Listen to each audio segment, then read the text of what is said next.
Hi. Are we getting ready for the crush of the next couple of weeks?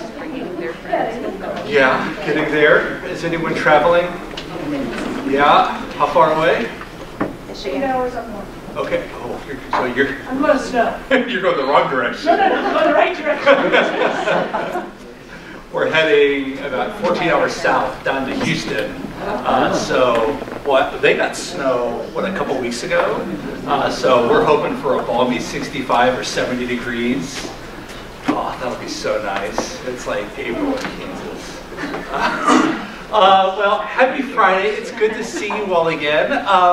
This will be our last kind of get together for about a month and a half or so. The next one's going to be on January 26th, and then there's going to be one on February 2nd. I think Ted is planning on sending out an email about that, so, but I just wanted to say that right up front. What we're going to do today is kind of pick up where we left off. Does anyone know, is there another group performers coming Friday that we're going to break for? They're here every day. They're here every day? Songs of the season. Okay. So, will we need to break for them? No. Okay. Just checking, because if we need to, we will. Today, we're going to pick up where we left off in terms of looking at organizational socialization. Last time we left off talking about mental models, and we got about halfway through. And so we're picking that up and then connecting it with this notion of a shared vision. And along the way, we're going to land on something that's very near and dear to my heart, which is working through disagreement. Euphemistically, that I guess is the euphemism for managing conflict, right? And especially when we look at our work, I know these words that come to our mind when we hear this word conflict. I imagine there are a few, but we're gonna land on that for a little bit, and then have that sort of transition into talking a little bit about moving from that personal vision to a shared vision. So I want to hold off on that opening question real quick, and just kind of go into this notion of socialization. So real quickly, what were some of your experiences in libraries growing up? Okay, shh, right? Be quiet. Yeah. Card catalog. Librarian fingers from the card catalog. Librarian fingers from the yes. Just remember, Beautiful old Carnegie-style library buildings. Mm-hmm. I had the sense of awe and wonder when you walk in. And the old book smell that comes along with them. It's treated as someone very special. Being treated as someone very special. Okay. Incredible storytellers. Incredible storytellers. So did you get to sit through story time or? Okay, that's great. What's that? summer reading was a big thing. Summer reading programs, yeah. Magician. Magician. At summer reading. I think it was at summer reading, but that was my main childhood memory of the library. And so you sat there and you were like.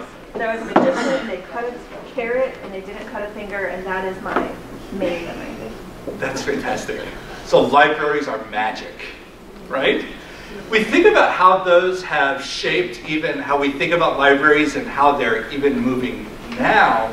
A lot of where we land on with mental models is this: how have our past experiences shaped our current and future expectations, right? So if you remember with mental models, we were talking a lot about assumptions, values, and beliefs, and kind of where those come from. We talked quite a bit about our kindergarten experiences, and we touched on, what was it, community impact goal number 1, what does it mean to be ready for kindergarten, and we were going, well, some folks never went to kindergarten, some folks experienced a lot of play during kindergarten, and we were sort of mourning, in some ways, the loss of that as we get ready for the new academic kindergarten. I guess that's already here.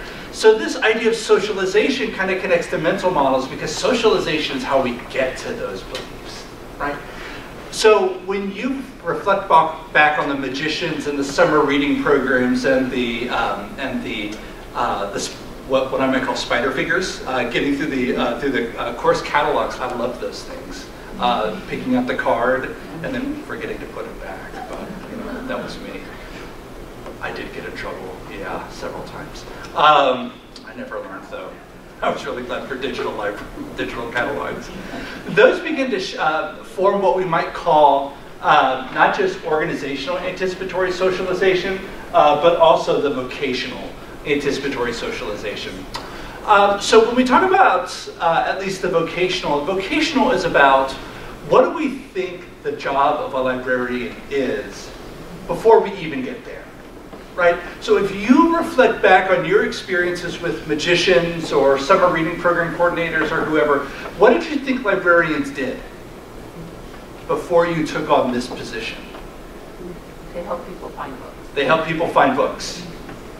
That's what I think that librarians read all the time. That they read all the I'd time. love to be librarians, like, just read. Yeah, just, Yeah, that's what I think we do. yeah, they read all the time. I heard something. They had a lot of rules. They had a lot of rules, and they were strict about the rules. Yeah. Yeah? I had a neighbor over the fence several years back who said, "You work at the library? Man, I wish I could find a cushy job like that." As we all kind of laugh at that and go, oh, yeah, if you only knew, right? They organize information that otherwise wouldn't be findable. Okay, so they organize information that I otherwise wouldn't be able to find on my own. I grew up in this community, and so I remember coming to this library as like a high school student, and I always remember coming and like doing research for like high school projects. And so one of the things I kind of thought about the librarians here were that they were kind of like the key holders of the information. Mm-hmm. So I think that might be something people think about. Like, you have to go through the librarian to get the information. Mm-hmm. They're, the gate holders or the key holders. Bring them gifts. Yeah. So we taught them to give you the key to be able to access it. Yeah, that was my impression too, was that they knew everything. What I didn't know yet was that they didn't actually know everything, they just knew where it was. It was like anything you wanted to know, they could find it, and they could tell you. Mm-hmm. My memory of a librarian was a person named Mr. Underwood. He was the person who managed our school library. And I still to this day remember the layout of that library and exactly where you could find or make your own adventure books. They were the second shelf in, about midway up. You have to turn to your right and get there. Mr. Underwood, he had his course catalog, and I always thought, man, you are so smart. You know everything. Because he did about his library. And he was just so. He always came dressed in the same sweater with the same buttoned-up shirt. And we always knew that in his room you did things just so, because if you didn't, as I went to a private school, you might get rapped on the knuckles. I also think, like what Katie said, this too was my library when I grew up. And all I can remember besides the rules were they told the best stories. Story time was magical. We came into this beautiful building and the floors were so shiny and they had air conditioning. We lived in a house that didn't have air conditioning. And you could come in there and you could check out as many books as you could carry. And I have 4 brothers, and that was really, really important. So everyone was on their best behavior because otherwise if somebody misbehaved, we had to go home. So the library was really, everybody was good when we came to the library. So, right? That's neat. Being an elementary school student in like the early and mid 1980s, our school librarian was really the only person who showed us and we saw regularly using a computer. Because at that point, the only computer, which was like this gigantic Apple computer, was like in the little school library. Of course, this predated any computer labs or tablets. And then thinking about our little local public library, which is just down the Willa Cather branch, just down the block from my parents' house. That was also a place where, like, I remember actually seeing librarians or library staff using things that looked like computers or eventually were computers when the library automated. And it was a place in that time, like, you didn't go around to lots of other places and see people just sitting there using computers. The library was kind of uniquely a place that we saw people using computers or what looked like sort of modern technology. Like before computers, those things that like photograph the cards, I don't know what those are called. You know, when you check out a book, they had all those. You know what I'm talking about here? No. Like they put the card under there and it'd like take a photo of it or something. Like take a picture of it? Yeah, like the card and the pre-scanner. Still scanner, but then they got. Anyway, just that whole thing of like librarians as like being people who were really into technology and were even, you know, the instructors of technology, at least at my school that I was at. Mm-hmm. Yep. It's interesting how all of these, whether it's technology or reading programs or air conditioning or what, all of these memories really, at least from an organizational standpoint, form the foundation for what people expect their jobs are going to be like once they get here. Especially if you've had previous experience with the library, right? How many of you, before you were employed here, had worked or had some sort of contact with this library? Okay, so what was your anticipation or your experience with this particular library before you were an employee here? I worked at a child care center. I had a kindergarten class that I picked up after the morning kindergarten. I had them the rest of the afternoon. So I came in and I checked out the reading chests that Youth Services has, which is a chest of books, all on a similar theme. So that's what I did for that kindergarten group. Yeah. And that is also how I found out about the position being open in Youth Services, which is my first job here. Because I came in all the time, and I guess a couple of people there either felt sorry for me or they didn't. Both doors work. Exactly. It worked. And somebody was retiring, and they said, "Hey, there's an opening." So yeah, so it worked to my benefit. Fascinating. Yeah. Okay. Yeah. I grew up here in Topeka. When I was 5, the bookmobile came right to my neighborhood. It was my very first access to books. I loved to read. When I was a middle schooler, we would walk here and hang out after school. We weren't super well behaved, but we didn't get kicked out either. We weren't coming here to do research, mostly to chit chat, but you know. And also too, it was the place I came when I started looking for a job. This was the place where I came to find back then a book about what you need to prepare when you go look for a job, or resumes or things like that. So I kind of got it all. Yeah, fascinating. I remember bringing my children. I moved to town after my husband died, and I already had 4 kids. And I remember bringing my children when they had classroom assignments. And I remember feeling sorry for the librarians, because either all 30 kids in the class now need a book on an individual type of snake, which doesn't exist, or something similar. And I used to get a little ticked off at the teachers, because they would make these assignments, go to the library and, without checking that the library did that, had that, or whatever. That still occurs. Yeah. Right. I moved to Topeka in 1981, and my first introduction to the library was I had a large office that I needed to decorate, and I heard that they had pictures that I could check out and use in my office. And so that was my first experience with this library. I have a vague recollection of a discussion around being able to check out art from the different libraries and going, oh, that sounds fantastic. Because right now my walls are decorated with shoe stains and other things that That would be art now. Oh, no comment. How have those experiences shaped the way that you approach your job?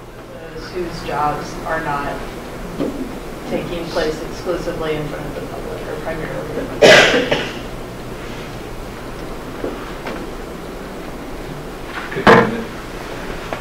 Could diminish. I was going to say other work, but I don't know that that's precise enough. Behind the scenes work? Behind the scenes. Is that fair, Scott? Behind scenes. Okay. Yeah. Great. Go ahead. What else? Anything else for inhibit?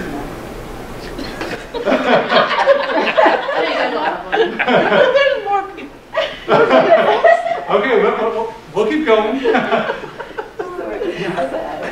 We had not having time to get together and talk. We're all so busy anymore. Department staff meetings are non-existent. Okay, so it's time to talk with each other, right? Great. What else? Anything else? Not knowing we're big enough, we don't know who in our coworkers are experts in what. So, Not knowing who's the expert.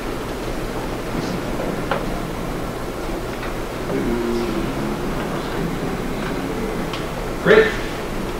Great, sounds good. Thank you. How about this board here?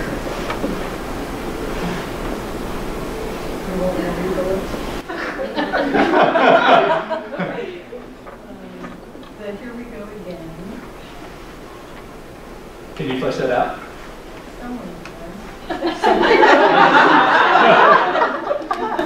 Because I said so.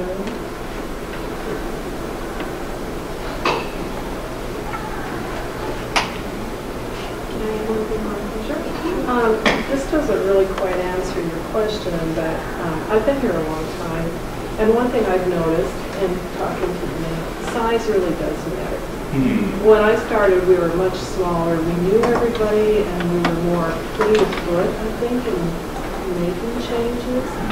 And it just feels like the bigger we've gotten, the more sluggish it has become. I almost feel like a car at a stop sign. Makes a big difference if you're number one in line or you're 100 cars back. How long does it take you, to get going? It's just that sluggish feeling. So, we might call it inertia. More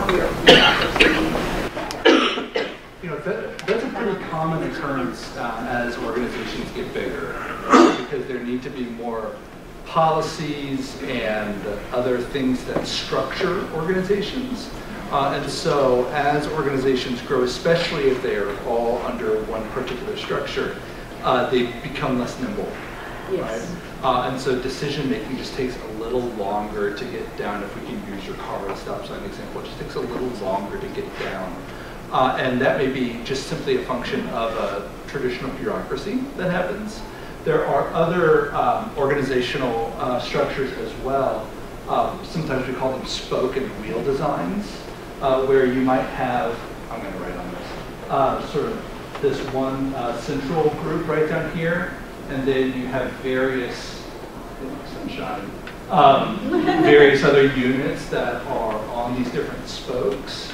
And so that helps these units to function a little bit more nimbly, but it might make the connection between this unit and this unit possibly more problematic because it have to go through central. So sometimes what people do is they create almost matrix organizations where they have the different units right down here, and then they just sort of slice them up this way so that they create different work teams, and that can help the flow of communication more quickly. But yeah, that's a common symptom of size. We're experiencing that right now in my department. We've grown. I think we've added, let's see, 13, I'm counting on my fingers, 14, 15, 16, 17. We've added 6 people, I think, including myself in the last 5 years. So it's a lot, and we only have 14 people on staff, right? So it went from 8, actually it was closer to 10, to 14, 2 people left, 6 people came on. It's a lot of change, right? So even the way that we're having to communicate, a good bunch of communication professors, oddly enough, is becoming strained because of our size. Yeah. And I think another part of that, feedback and evaluation, that makes it harder too as you get bigger. It's harder to go back up the chain. Mm-hmm. Which is what we were talking about with cybernetics a few weeks ago, the importance of feedback and seeing if we're accomplishing goals and things like that. Anything else that should go on here? Okay, I'm going to have to go around my beautiful art. I'm kind of intimidated going now to the art group and showing. Thanks. I had to argue my way for an A in art. I probably deserve closer to a D. But I'm a communication person, so I did it. Do you have anything to add? I think one of ours is kind of on the sell and tell type of philosophy is that we do have all staff meetings that you get a lot of information, but it's more of an information it's more of an information disseminating more than gathering or participatory. And I think that towards these impact goals is while we've lived with them for a year or so, we're just now kind of disseminating them down and trying to figure out. We've been working through them for about a year, but trickle down that kind of. It's more of a sell and tell than a co-creating in some ways.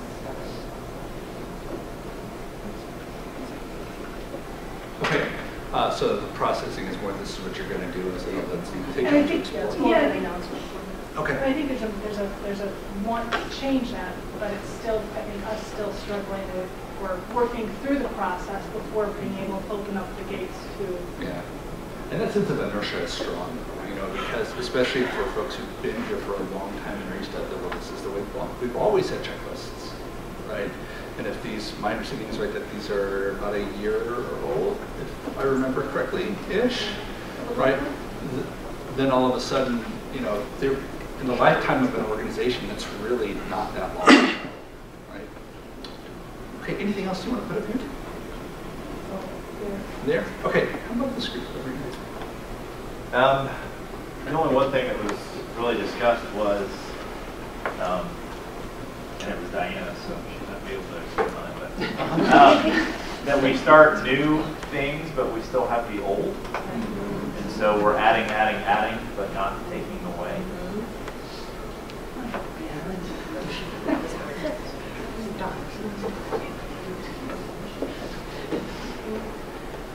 So you add, but never stop?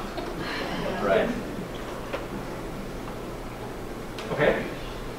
And that leads to what type of feeling? Burnout. Overwhelming paralysis. Overwhelming. Lack of buy-in, because you think this new thing is just going to start, but then it's going to fall by the wayside. Not finished. Yeah, not get finished, and then the new thing, another new thing. And you know what? Yeah. Thank you. I was just about to make that arrow. Might that have surfaced something in common, shared? Okay, that's interesting. Anything else you want to add right here? Okay, how about this group right here?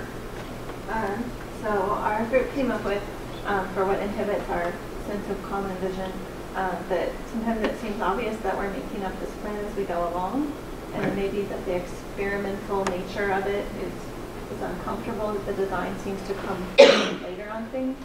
Okay. It may be a version of trickle down from earlier, but it may not be. Okay, so there's a sense of discomfort with experimentation? Or is there another way to phrase that? Or how should I write that up there? And the order in which the experiments are being performed. Okay. Was specifically what people brought up. Order.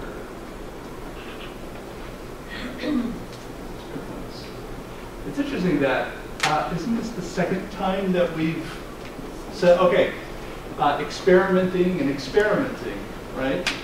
We have a couple of different times that same word has been used.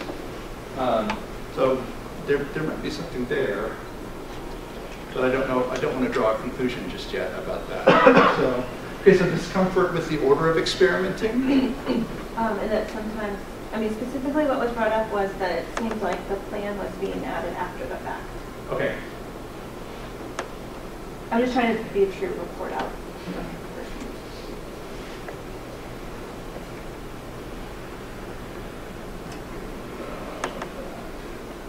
Okay. And then that sometimes it seemed like things were, even when we had good things, that sometimes things were like dishonest, like a positive spin on things without us talking about the conflict. So might I say we kind of shield the conflict or look away from the conflict? While celebrating something else. Okay. I think what Liz is trying to say is sometimes you're afraid to say anything because you don't want to get in trouble. You know, you don't want to be the one that's about something, you know. I'm not just talking about myself, but I think that's probably what happens. People don't say, you know, don't want to have everybody go to So back up the, you know, the people that are actually doing it. So hang on to that, because I want to come back to that. And it's something that I heard right off the bat when we started talking about this list. See, I don't want to get in trouble by saying But it's worth surfacing, though, right? Because no, I that's think what a that's lot of what change she was is. I think, I don't know this, I think that's kind of what. That wasn't my thing, but I don't think that's what the person I was reporting out for was talking about. They were talking organizationally. Okay. Look how great everything is versus addressing conflict. Okay. Yeah. Okay. We had a third thing. That it's unclear what individual roles or group roles are in developing the shared vision. And so sometimes people are highly engaged, like in this group, and then sometimes people are told later that we've reached consensus as an organization, or that that there is that all staff are feeling a certain way about a change, and that those things don't always ring true. And so that disconnect leads to it inhibits the sense of common. Okay. Sounds good. Anything else you want to put on the list? No, we got it. Okay, sounds good. Thanks. How about this last group over here? I think one of the good things is the aspirational nature of the goals. But on the downside, I think as we've tried to develop specific ways to reach those goals, they never quite live up to that aspirational nature of those goals. And so it makes us want to regroup again. So it's those goals are so big that I think when you talk about the real life ways to implement how we're going to meet those goals, it never lives up to our expectations. And so that's led to things not getting done.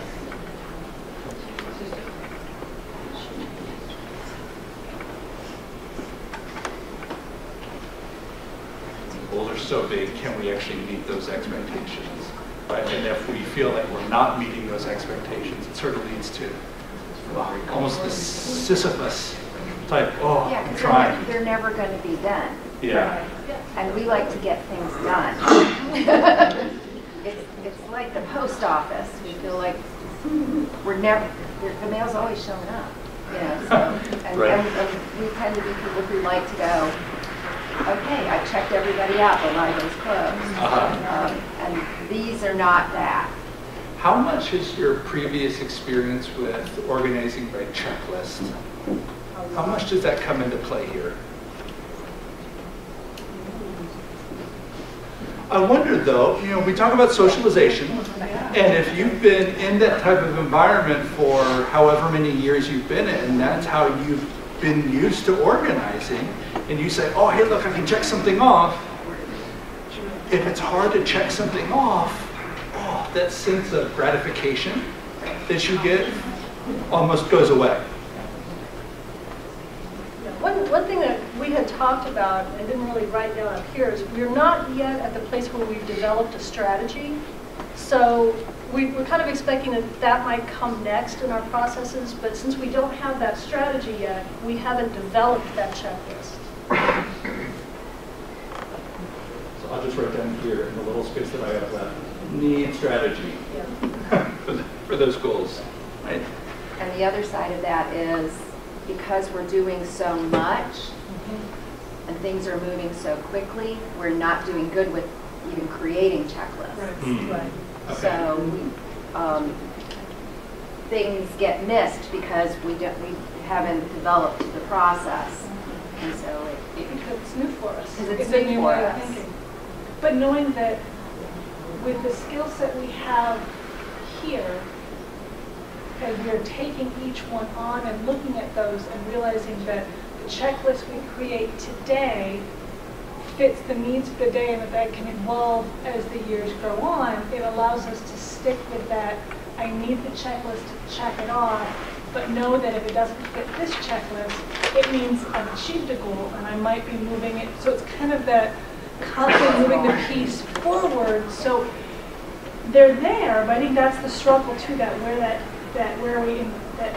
inhibition is kicking in, is that we're so used to checklists that we almost need to have that, like, what does it mean for the next 3 years for every child ready for kindergarten in regards to IT, circulation, youth services, adult services, art gallery, bookmobile, knowing that they're all going to overlap, but that we all play a role in that. It could be small today, it could be big tomorrow, but that's where that shared vision needs to still kind of be created, is that we need to look at them through what we want to achieve, but what's achievable in the next 3 to 5 years, knowing that if we don't succeed, it's okay, but if we jump over a goal, maybe that's not, it's that leapfrog approach. And that's, I think, the next step, that I think that's where that shared vision becomes library-wide, is that we take the goals to our individual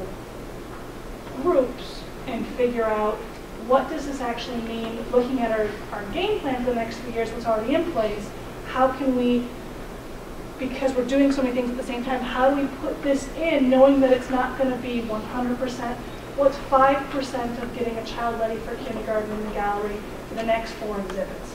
What's 5% of getting parents ready for their child ready for kindergarten for adult services? We can work through that way. I think then we start to be able to hold on to something and say that it's not going to sit on the shelf and we'll come back to it in 10 years and do it again. That is what I'm hoping happens February 2nd. Because January 26th, I think it is about dialogue and working as a team, developing those communication structures. What are some things that need to be in place communicatively so that we are able to engage in that type of planning? February 2nd is that planning, right? So all of this really has been building up to, how do we surface those skills that we need? How do we surface where, those gaps that we have that help to be able to implement community impact goal number 5, right? So a lot of that's really what all of those past workshops have been about, right? And so I think what y'all are doing in terms of feeling free to express the things that are inhibiting, to identify those gaps, is really important. And that's why we had at least that little bit of discussion about conflict. Because sometimes in organizations, people can feel, I'm not going to use the word afraid, but I'm going to use that word, afraid to voice things that aren't going well, because they don't want to get in trouble or feel like they are being the squeaky wheel. And yet so much of the learning process involves being able to voice and be that squeaky wheel in a way that's organizationally appropriate and that moves the conversation forward and all of those things. So the work that y'all have been doing at the end of all of these sessions, and these lists are being kept, obviously no one's names are on the lists, but are designed to spark those ideas on January 26th and February 2nd. So these are going to make another appearance, and hopefully those provide that extra boost that we need in planning in and filling those gaps. That's the end game, if you will. So I'm 2 minutes over time. So thank you very much. Enjoy your holidays, everyone. I'll see you at the end of January.